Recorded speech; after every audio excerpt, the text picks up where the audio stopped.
ഇന്നൊരു സാമ്പാർ ഉണ്ടാക്കുന്ന റെസിപ്പിയാണ്. അതിനായി കുറച്ച് പരിപ്പും പിന്നെ വെജിറ്റബിൾസ് എല്ലാം കട്ട് ചെയ്തിട്ടിട്ടുണ്ട്. ഇനി അടുത്ത് വേണ്ടത് ഒരു 2 ടീസ്പൂൺ മുളക് പൊടി ഇടാം. പിന്നെ അത്യാവശ്യത്തിനുള്ള ഒരു ടീസ്പൂൺ മല്ലിപ്പൊടി,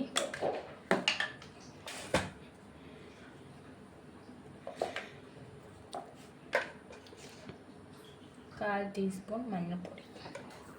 വേണ്ട പുളി ഒഴിക്കാം.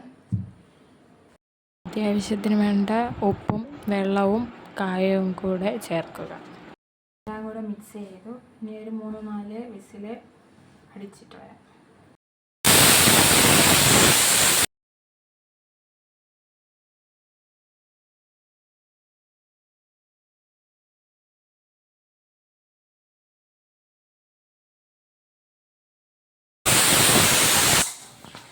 തീ ഓഫ് ചെയ്യാം.